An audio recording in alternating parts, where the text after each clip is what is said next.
What's up, guys? It's your girl Chelsea, the wannabe Hecate, here today to do another episode of Anna's Life. What if I just started speaking Simoleons is the money. What is the language called? Here today to do another episode of analyzing celebrity birth charts. If it's your first time sitting down with me, I like to take celebrity birth charts and talk about the planets and the house placements, the different signs and elements, what's going on, some aspects maybe, just how it affects anyone with those placements. I obviously can't make concrete statements about celebrities because I don't know them as people. This is just something I like to do for fun. I really love astrology. It helps me get better and faster at reading charts. I try to do it, semi-often. The most recent episode that I did was Rihanna, and you can find a link to that down in the description. There are a lot of other episodes that you can check out. I've done Keanu Reeves, Ariana Grande, Drake, LeBron James. Who else have I done? Shawn Mendes, Chris Evans, twice. But yes, this is a series that I do. If it's your first time here, welcome. If it's not your first rodeo and you're back for another episode, welcome back. I'm happy to see you. Hope you're doing well. Before I get started on the episode, I do want to apologize if you hear any background noise from my neighbor. He's super loud and there's nothing I can do about it, so I'm just gonna film and get through it. I have my AirPods in and I'm actually listening to music so that I can't hear it because it bothers me, and if I have music going I can just kind of talk and form sentences because it's just like background noise to me. It's like having like lobby music in my head. So yeah, covered that. On the same day that I drop this episode of Analyzing Celebrity Birth Charts, I should also be dropping a little April astrology video, just talking about general astrology for the month, what the planets are doing. I want to do a little double feature thing, so that's a little video I filmed that you can check out when this one drops. In today's episode, we are discussing the birth chart of Seth Rogen. I don't have an official birth time for Seth Rogen, so I can't say anything super accurate about the house placements or his rising sign, but I do have some really good theorizing that I've done about it, which I'm going to touch on at the end of the video. So we won't be talking about house placements today or a rising sign. We're just going to be talking about what signs his planets are in. Even with no birth time, I'm really excited to talk about Seth's chart. Seth Rogen is just an all-around great guy. I really love him, so I'm super excited to talk about his chart and to talk more about him in general. I mean, everybody knows Seth Rogen, but I don't know if a lot of people really know his story and know how he came up on his own, just through his own work and knowing what he wanted. And we can see evidence of that ambition and that drive in his birth chart. Seth is an Aries. His birthday's coming up on April 15th, so I wanted to do his birth chart in honor of Aries season for all my Aries suns out there. Also for all my Capricorn moons out there, because Seth is also a Capricorn moon. So as I already said, Seth's sun is in Aries, and as we've already talked about before countless times, Aries is the go, go, go sign, the upfront, direct, to the point sign. They want to get stuff done. They'll ask questions later. They are very active doers more than they are thinkers, per se. This is not to say that they do have very active minds. Their minds are going 100 miles a minute. They just aren't gonna dwell on stuff, they're not those kind of thinkers. They're more rapid pace thinkers, thing to thing to thing. They're not really gonna dwell on stuff. That's not their style. Seth does have a Capricorn moon, and depending on what moon you have, or Mercury or Venus, you may not feel that way as an Aries. Everyone is different because everybody's chart is different, and that is what I love about astrology. So as I said, Aries wants to plunge right in. They're very exciting, very vibrant people. They're usually natural leaders. I mean, even if they weren't natural leaders, they don't really like to take orders, so they're going to be the leader anyway. They're good at being in control and being in charge. Aries is the first sign. They like to be number one. They like to be head honcho. There is nothing faint-hearted about an Aries. They're always willing to take a risk. Even if you're an Aries and you consider yourself to be quiet, you can be spicy and feisty about the things you really care about if someone pushes the right buttons, An Aries usually likes to live very simply. Whatever's happening in the moment is what is most important to them, because as I said, they don't like to dwell or anything. It's just, what's happening right now. They may be impatient. They may have trouble sitting still or have a nervous energy about them because they are just so quick. They just don't want to be still. They don't want to sit. They want to do something. So they are happiest when they're active and moving, when their lives are active and moving. Aries people can have like a childlike quality to them. You could say that their inner child is very vibrant. They like to have fun. They're just like brave people. Like even like I said before, even if they're quiet, like they have a spunk to them. It's that fire sign energy. They're very creative, very open-hearted, high-spirited people in general. I think that Seth being an Aries makes a lot of sense in that he really enjoys having fun, loves to make people laugh, he loves to be funny. I read a quote when I was reading about him for this episode where he said, like, once I knew I could, like, be funny as a job, like that's what I wanted to do. And I think he was like 12 when he realized that, and I just think that's so cool. Like I just love that. Aries people can also be like a little competitive, and while I don't know how competitive Seth is personally, I do know that he was entering a lot of stand-up competitions when he was coming up and when he was growing up, and he was doing really well in them. He was placing pretty high. And I'm sure like that as an Aries, I think that that was important to him because like I said, Aries likes to be first. They like recognition. Seth's moon is in Capricorn, which is an earth sign. When the moon goes into the earth signs, it can be a little rigid, it can be a little uncomfy, just because the moon is ruled by Cancer, which is a water sign. The water signs are very in touch with their feelings and very expressive of them, while the earth signs are kind of the opposite, and they can be more reserved when it comes to expressing feelings. But when the moon goes into Capricorn, the mind is very alert. A Capricorn moon usually wants to learn and put that knowledge to use somehow. They like want to be useful, they want to be productive, and they usually have a goal that they're working towards like all the time. Safety and security is very important to a Capricorn moon, and securing that for themselves and for their loved ones is what's top priority for them. A Capricorn moon also tends to be very self-sufficient, and they tend to accept responsibility very well. Seth himself, all of what I just said really embodies him as a person, and you can figure that out just from like knowing how he came up in his life story. Like you don't necessarily need astrology to tell you these things, because I mean, Seth was like the main provider for his family by the age of 16. He had to be very responsible from an early age, but like I said earlier, he knew what he wanted to do when he was just 12 years old. He knew he wanted to be a comedian. He knew that was what he wanted, and so he set out to get that at the age of 12, which is honestly incredible. But Capricorn moons have this like work ethic about them that is so admirable. They're very committed, and they have a perseverance to them when it comes to getting what they want. And there's just no stopping them once they set their mind on that goal. Capricorn moons also are known to have these hurdles and obstacles that they have to overcome in order to achieve the happiness that they deserve. I am in no way saying that astrology can call stuff like this or anything else about, you know, your life. I'm just saying that it aligns very well and it makes sense. I'm just pointing out facts. I'm just talking. Capricorn moons also have very charming social manners and what is also said to be a knack for like meeting the right people. This definitely rings true for Seth Rogen, who met Judd Apatow and was on his show Freaks and Geeks, which you might have heard of. This became the beginning of an incredible friendship and like work partnership that would take Seth Rogen to incredible heights.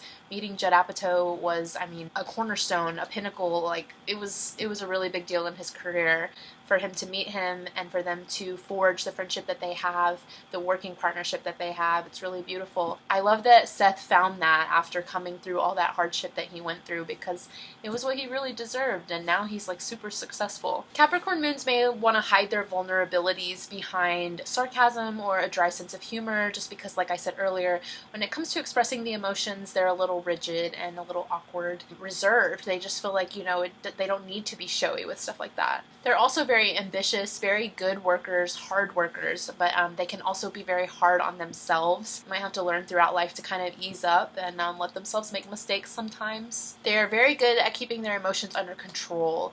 Capricorn is the sign associated with like organization. So when the moon goes here, that's what they do with their emotions and the inner world. They just organize it. Seth has his Mercury in Taurus. This is also an earth sign, and Mercury, of course, represents our communication and our mental energy. So since he already had his moon in an earth sign and he also has his Mercury in an earth sign, this kind of further reinforces that he might be a little reserved with like gushy stuff or lovey-dovey stuff. But when I get to his Venus, we'll talk about how this can kind of be counteracted by the sign that his Venus is in. For now, we're talking about Mercury in Taurus. And what better timing when Mercury is going into Taurus this month? And I'll talk more about that in my other video that I plugged at the beginning of this video. Wow, it's all connected. When Mercury goes into Taurus, the mind is very practical, very conservative, since it's an earth sign, reserved, like I've already said like 4 times. Taurus Mercuries are also very opinionated and persistent though, since Taurus can be kind of a stubborn sign. They're also very intelligent and deliberate in their speech, just because that's how Taurus is as a sign. It's very dedicated to like method in every step that it takes. A Taurus Mercury learns through their senses usually. They have really good memory and really good powers of observation, and they may also enjoy reading a lot. I don't know if Seth enjoys reading a lot personally, but I do know that a lot of you out there might have Mercury in Taurus, and you might enjoy reading personally.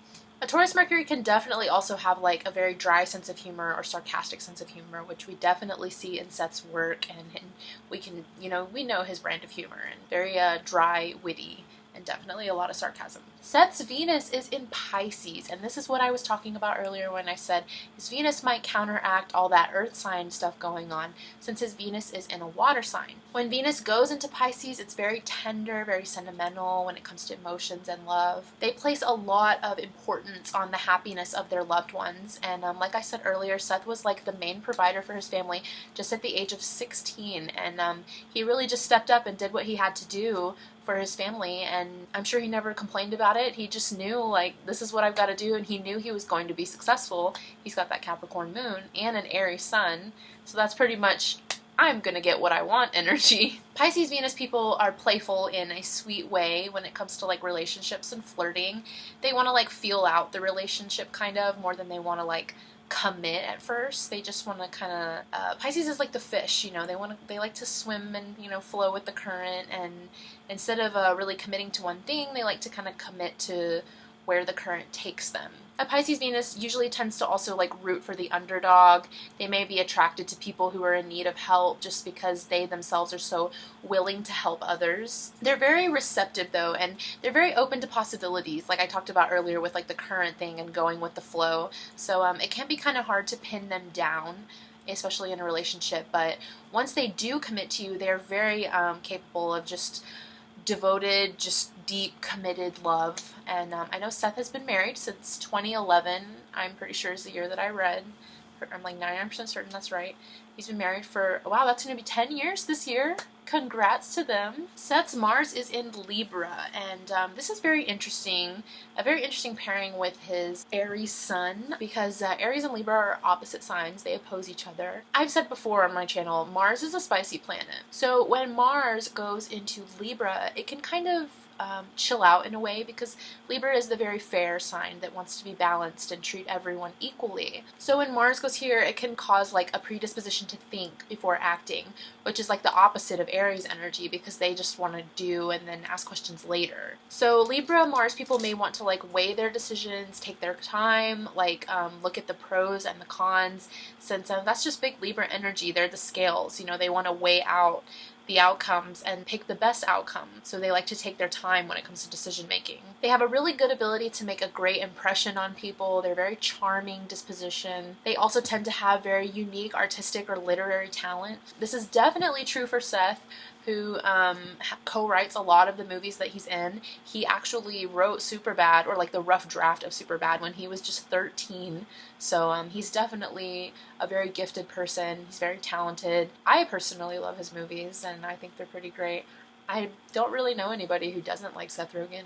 He's just all around a great guy. Like, he just seems like such a bro, you just want to hang out with him. Which I think is like big Libra Mars energy. Like, these people are just so charming and very like next door energy, like just very chill, and like they would be cool to hang out with. Libra Mars definitely wants to keep everything balanced. Unfortunately, sometimes they may accidentally stir things up trying to keep this balance, because you can't always have everything like harmonizing. Like sometimes things are going to go out of whack, and that's just out of your hands, which can be a hard lesson for Libra Mars people to learn. They definitely spend a lot of energy on their emotional relationships, since Mars is a very dynamic planet, and wherever Mars is in the chart, a lot of energy is spent here, And with it being in Libra, and Libra like being associated with relationships, a Libra Mars person definitely cares about their close personal relationships. Though they are also good at negotiation and like conflict management. So because they're so caring about these personal relationships and like keeping the harmony in them, they're really good at like balancing things out and like keeping that peace that they want so badly. Seth's Jupiter is in Scorpio. I won't be able to say a whole lot about Jupiter and Saturn since I'm not talking about house placements in this video.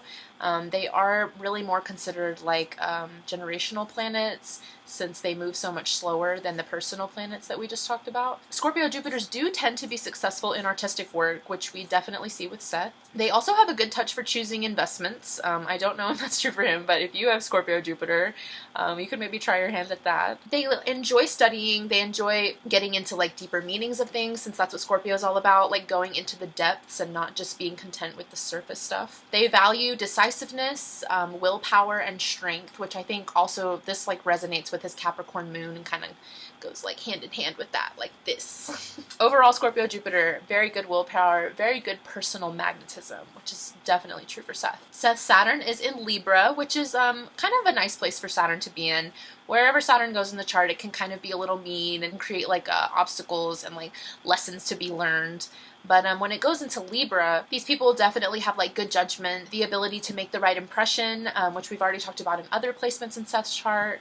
So they're like reinforcing each other on that note. A Libra Saturn is actually just a great position to have for success in public life in general, which we've definitely seen Seth has done. They also just know when to be like aggressive and when to be diplomatic and when to like have a chill conversation and when they can like kind of pop off. With the Aries sun in Seth's chart, we definitely see that like pop off energy come out every now and then. He's very outspoken on his own opinions, his own beliefs. He's an outspoken advocate for other things like marijuana usage and Alzheimer's disease.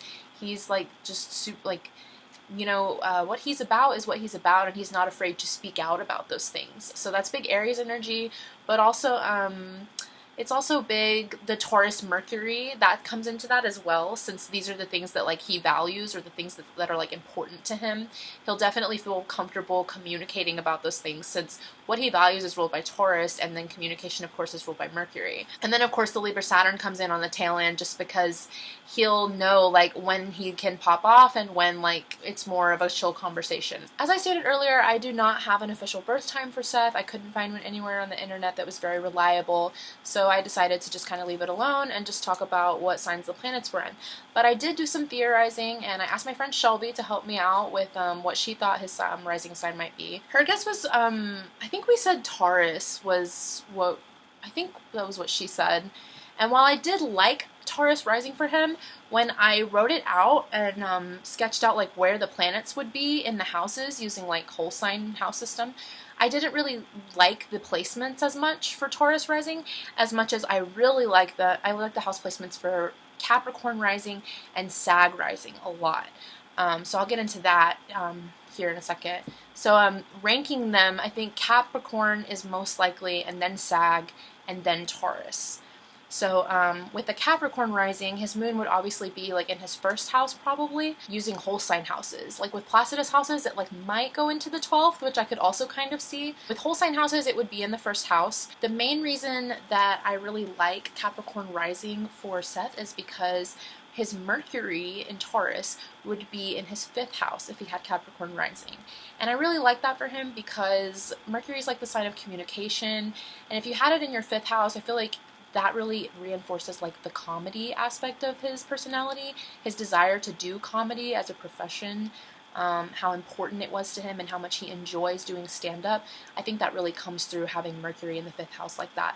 Just because the 5th house like rules like what you do for fun and like entertainment and things like that. And the Mercury, of course, is the planet of communication and like talking, and like that's literally like how he came up and became so popular and found success was by doing stand-up and talking and just being funny. If Seth had Capricorn rising, he would have his sun in his 4th house. This is the house of family, your roots, where you come from. I like his sun illuminating his 4th house because you can tell his family is really important to him and always has been. He was the sole provider for them, like I said, when he was really young. I think he definitely has some kind of fourth house energy going on, no matter what his rising sign is. I feel the same way about the fifth house for sure, like fourth and fifth house energy, and then big 10th house energy too, because the career is like just, it seems like his career and like his public image, like, I mean, 10th house placements and second house placements are super popular or like common when I do these celebrity charts anyway, since that's like finances and values and career. If Seth had Capricorn rising, his 10th house would have his Mars and his Saturn, which is really interesting, Saturn in the 10th house, because like Saturn's kind of where you feel restricted. So him feeling restricted in his career, I don't really know how I feel about that. That's kind of why I'm iffy on Capricorn rising. Jupiter would be in the 11th house, which I think definitely makes a lot of sense for Seth, since 11th house is your friends, your connections, and that's what helped him out and be successful and helped him come up, was his friendship with Judd Apatow and just making so many connections along the way as he became more and more famous and just landing more and more roles. Like, he just kind of just kept expanding. With Capricorn rising, Venus would be in his 3rd house. I kind of like this, since the 3rd house is communication and Venus is like the love sign.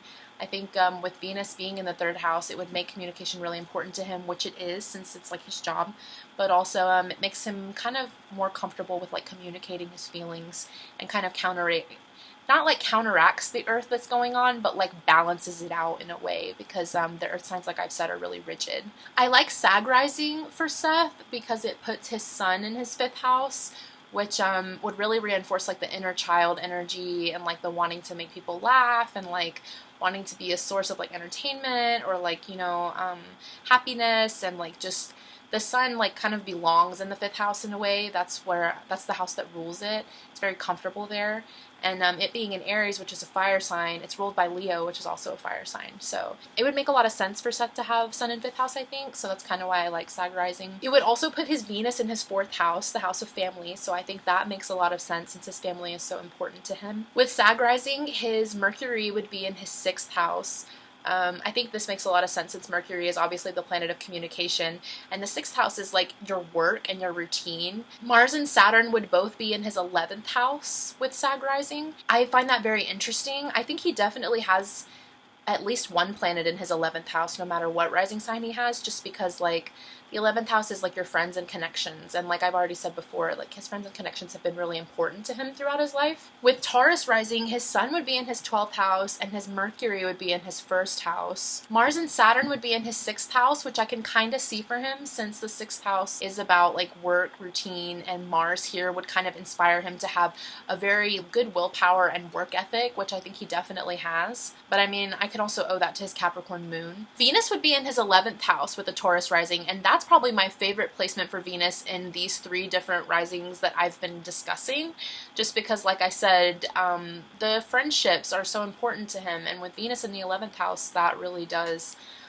create like those loving friendships that really help you out when you're in need, or like, you know, that just help you like be your best version of yourself, kind of. His moon would be in his 9th house with Taurus rising, and I also like that a lot as well, just because that the 9th house is the house of expansion and looking toward the horizon, and I think that really embodies Seth a lot. All 3 of these rising signs and these house placements really make sense, so I would be super interested to get an accurate time for him and see what the rising sign is. I could be completely off and it could be none of these, and I mean, I would just be floored and then want to learn all the crazy stuff about, you know, what the chart actually looks like. Thank you guys so much for sitting down with me. I hope you enjoyed the video. I kind of want to watch Pineapple Express now. That's definitely my favorite Seth Rogen movie for sure. Please comment and let me know what your favorite Seth Rogen film is. Obligatory, leave me a comment and say something. Whatever you want to comment, I promise I will read it, and as long as it's not mean and hurts my feelings, I promise I will love it. I don't want to say who I've picked for the next one yet, because I am not really sure when it's getting scripted and filmed, and it's in Aries, and if it doesn't get done by the end of Aries season, I'm gonna shoot myself in the foot, you know, then I'll move to Taurus season. I will let you guys know, once it's scripted, I'll post it on my Twitter. So if you're not following me on Twitter yet, please go ahead and do that, or if you're following me on Instagram, I'll probably post it there as well. So make sure you're following me on one of those, just to kind of keep up with what I'm doing. If you enjoyed me talking about Seth's chart, and you would like for me to look at your chart and give you a little typed out rundown of what's going on in there, I do those for $10. I do birth chart interpretations. If you're interested in one, please shoot me a DM on like Twitter or Instagram, or send me an email. I'm more active on Twitter and Instagram, so I would definitely try those first before the email. But the email is of course an option, and I do try to check it semi-regularly, but sometimes I can take a sec to get back. I am going to try to have new moon tarot readings posted on my Instagram next week for the new moon in Aries, so be on the lookout for those. I really want to get them done, so I'm on my booty to get it done. I'm glad to have another episode of Analyzing Celebrity Birth Charts done. I'm excited to hopefully do the next one soon. I'm trying to get the tarot readings done, and those are first priority, so we'll see what happens. If you ever have questions about something I said in a video or anything like that, please feel free to leave a comment.